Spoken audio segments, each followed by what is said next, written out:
Recently जब मैंने cafe coffee day के बारे में पढ़ा, आई वॉज डिसहार्टेंड, क्योंकि हम 90s के बच्चों के लिए ये हमारा चाइल्डहुड लव था, जहाँ पर हम मिलते थे, हैंग आउट करते थे, बातें करते थे।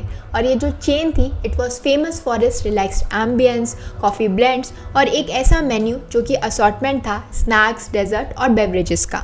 लेकिन इस समय ये जो चेन है, it is undergoing financial problems because they are facing bankruptcy case जो कि फाइल किया है इंडसइंड बैंक ने to the national company law tribunal. तो अभी तक इस रिगार्ड में कैफ़े कॉफ़ी डे ग्रुप ने कोई भी रिटर्न स्टेटमेंट नहीं दिया है, लेकिन ये जो पिटीशन फाइल की गई है, इससे हमें पता चलता है कि कैफ़े कॉफ़ी डे पे बैंकरप्सी केस फाइल किया गया है और जनवरी के अंदर कंपनी के ऊपर 26 करोड़ रुपीस की पेनल्टी लगाई गई थी by the capital market regulator SEBI. ये फाइन इसलिए इम्पोज किया गया था क्योंकि ये पाया गया कि जो फंड्स हैं उन्हें डाइवर्ट किया जा रहा है from subsidiaries to a company related to promoters. आज के हमारे वीडियो में बात करेंगे about the start of cafe coffee day and how it got into trouble. तो हमारा जो इंडिया है, it is the 10th fastest growing market for specialist coffee and tea retail chains. और ये जो कैफ़े चेन मार्केट है, it is led by cafe coffee day and Tata Starbucks, which is also one of the fastest growing categories in the consumer food service industry, जो कि grow कर रही है eight an estimate of 6.9% a year. यानी bye 2023 it is a industry of 4,540 crore. अगर हम बात करें स्पेशलिस्ट कॉफ़ी शॉप्स की, तो ये अपील करती है यंग लोगों को, specially in the large cities, क्योंकि they are not only offering high quality coffee but also free WiFi and a friendly environment. India के अंदर देखा गया है कि ज़्यादातर कंज्यूमर्स जो कि इन कॉफ़ी शॉप्स के अंदर जाते हैं, they primarily fall in the age group of 18 to 35 years, which is countries primary working force. अब हम बात कर लेते हैं उस चेन की जो कि इस कैफ़े के कॉन्सेप्ट को इंडिया के अंदर लेके आया था, यानी कैफ़े कॉफ़ी डे। जो कैफ़े कॉफ़ी डे है, इसे फाउंड किया था वीजी सिद्धार्था ने, जो कि एक एंटरप्रेन्योर है from Karnataka. So we can see कि सीसीडी की जो इंसेप्शन की पूरी स्टोरी है, it is one of determination and passion for coffee. 1990s के अंदर ये जो वीजी सिद्धार्था हैं, वो बिलोंग करते थे to a family of coffee planters, और उनका ये जो डीप रूटेड कनेक्शन था टू कॉफ़ी, वो ही विजन लाया उनके पास to bring the coffee shop culture to India. और उनको ये इंस्पिरेशन मिली यूरोप से। तो जब भी वो अपने ट्रिप्स के लिए या किसी भी काम के लिए यूरोप जाते थे और वहाँ पर कैफ़ेज़ देखते थे, तो उन्हें लगता था कि इंडिया के अंदर अभी इसका मार्केट नहीं है और इसे इंट्रोड्यूस किया जा सकता है। अगर हम सीसीडी के पूरे बिजनेस की बात करें, तो ये जो cafe coffee day global limited company है, ये एक चिकमंगलुरु बेस्ड बिजनेस है जो कि ग्रो करता था coffee in its own estates of 20,000 acres. ये लार्जेस्ट प्रोड्यूसर है of arabica beans in Asia, जो कि एक्सपोर्ट करता है to various countries including US, Europe and Japan. और सिद्धार्था का ये जो सपना था, इट टुक शेप इन 1996 जब उन्होंने अपना पहला कैफ़े कॉफ़ी डे आउटलेट खोला इन बैंगलोर। ये जो कैफ़े था, it was situated on brigade road, जो कि एक कॉमर्शियल एरिया था, जिसकी वजह से उन्हें काफ़ी हेल्प मिली in attracting a diverse clientele including young professionals and students. उनका आइडिया था कि वो एक ऐसी प्लेस क्रिएट करें जहाँ पर people would gather, relax and enjoy a quality cup of coffee. लेकिन ये जर्नी इतनी आसान नहीं थी, क्योंकि सीसीडी को काफ़ी सारे चैलेंजेस फेस करने पड़े। सबसे बड़ा चैलेंज तो था इंडियंस को कन्विंस करना, क्योंकि हम जो इंडियंस हैं, हमें आदत है टी स्टॉल्स की, कि भाई चाय की थड़ी पे गए और वहाँ पर चाय पी ली, वहीं पर कॉफ़ी मिल रही है तो कॉफ़ी पी ली। अब ऐसे लोग जिन्हें थड़ी की आदत है, टी स्टॉल्स की आदत है, उन्हें एक अच्छे कैफ़े में कॉफ़ी पिलाना, ये एक चैलेंज था कि कैसे उन लोगों को, उन इंडियंस को वो अपने कैफ़े के अंदर अट्रैक्ट करें।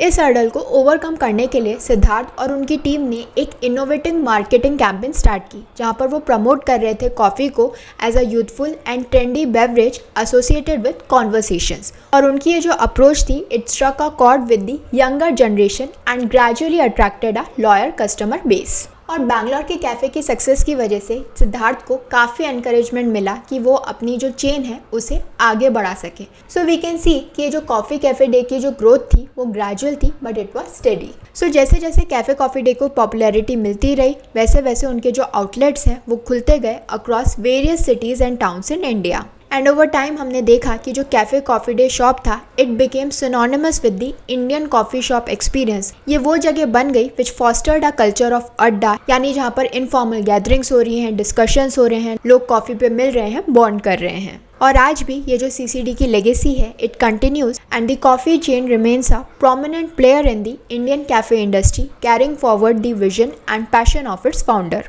और इस समय भी इस कंपनी के अराउंड 500 आउटलेट्स हैं जो कि इंडिया के अंदर अलग अलग सिटीज़ के अंदर मिलते हैं। अब आप लोग सोच रहे होंगे कि जब ये सीसीडी इतना अच्छा कर रहा है तो सडनली ये बैंकरप्ट कैसे हो गया।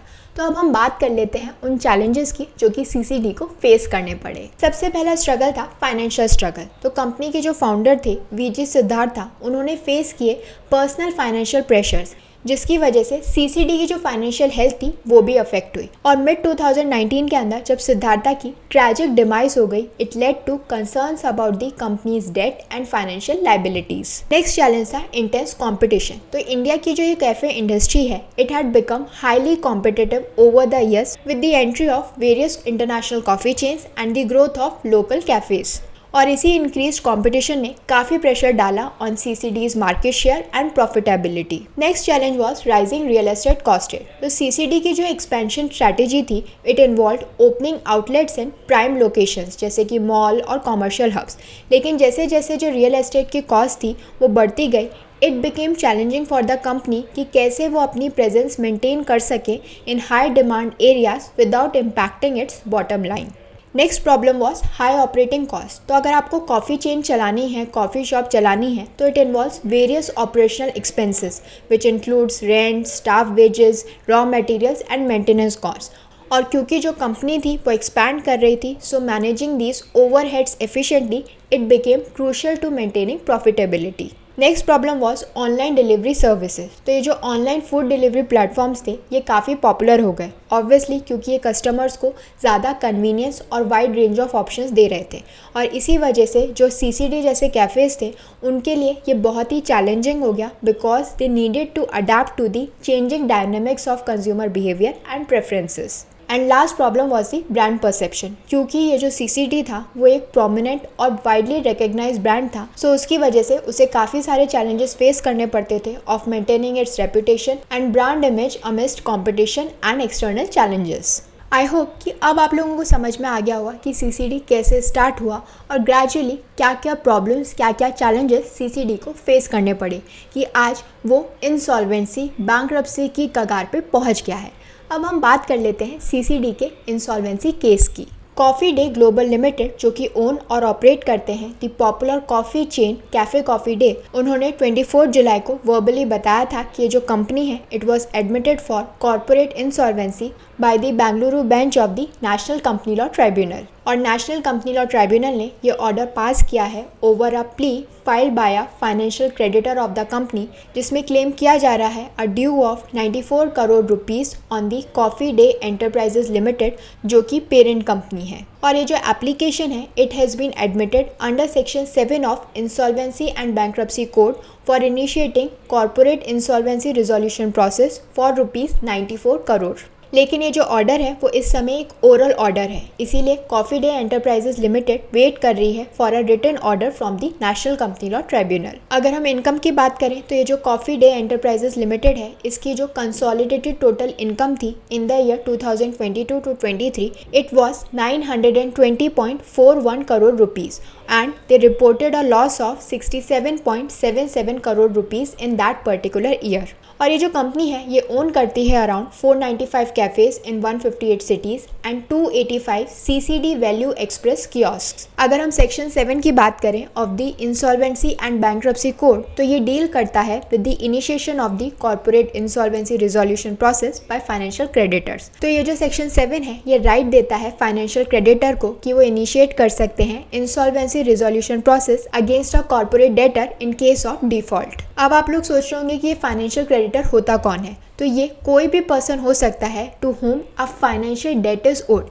ये इंक्लूड करता है banks, financial institutions, asset reconstruction companies, debenture trustees and other entities to whom financial debts are owed. और सेक्शन 7 के अंदर एक corporate insolvency resolution process initiate करने के लिए ये ज़रूरी है कि जो कॉर्पोरेट डेटर है उसने कोई डिफ़ॉल्ट कमिट किया हो। और ये डिफ़ॉल्ट तभी होता है जब जो डेटर है वो फेल कर जाता है इन पेइंग दी डेट। सो ये जो सेक्शन है ये एक मिनिमम थ्रेशोल्ड लिमिट भी जो है वो सेट करता है for initiating the insolvency process, जो कि है 1 करोड़ रुपीस। सो सबसे पहले क्या करना होगा, जो फाइनेंशियल क्रेडिटर है उन्हें एक एप्लीकेशन फाइल करनी होगी with the national company law tribunal, ताकि वो इनिशिएट कर सके the insolvency resolution process against the corporate debtor.